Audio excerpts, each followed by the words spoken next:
Ni hao! Siamo le chef Mulan e oggi, nella cucina giallo zafferano, vi faremo vedere come fare i conosciutissimi spaghetti di riso con carne e verdure, che in cinese si dicono Cao Mi Fen. Cominciamo. Per prima cosa tagliamo le zucchine.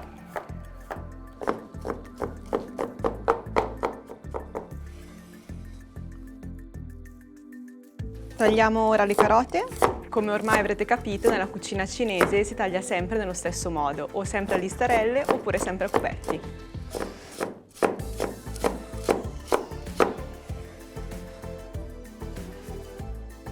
E le cipolle.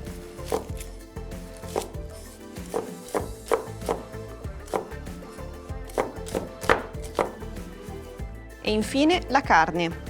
La carne può essere di qualunque genere, quindi manzo, suino o a chi piace di più anche altre varianti come i gamberetti oppure i peperoni per una versione vegetariana. Andiamo ai fornelli. In una padella, in un wok, mettiamo un filo d'olio. Quando la padella sarà abbastanza calda ci buttiamo dentro le cipolle e poi la carne. Spostiamo leggermente la cipolla e la carne e mettiamo le uova sbattute mescolandole per bene. Aggiungiamo poi le zucchine e le carote.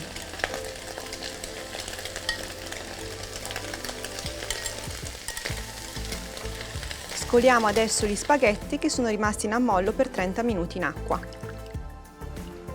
Se non avete tempo, invece, si possono mettere gli spaghetti in acqua bollente e cuocerli per 2 minuti. A questo punto, dopo averli scolati, siamo pronti per aggiungere gli spaghetti di riso nel wok insieme al resto degli ingredienti.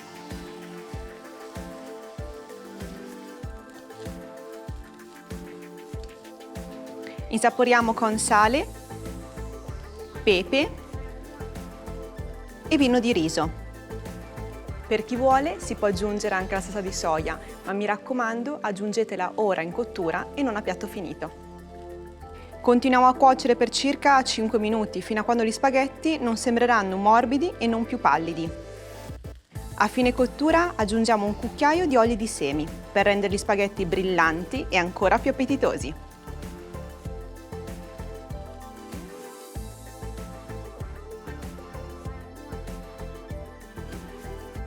Il piatto è pronto, adesso impugniamo le bacchette e buon appetito!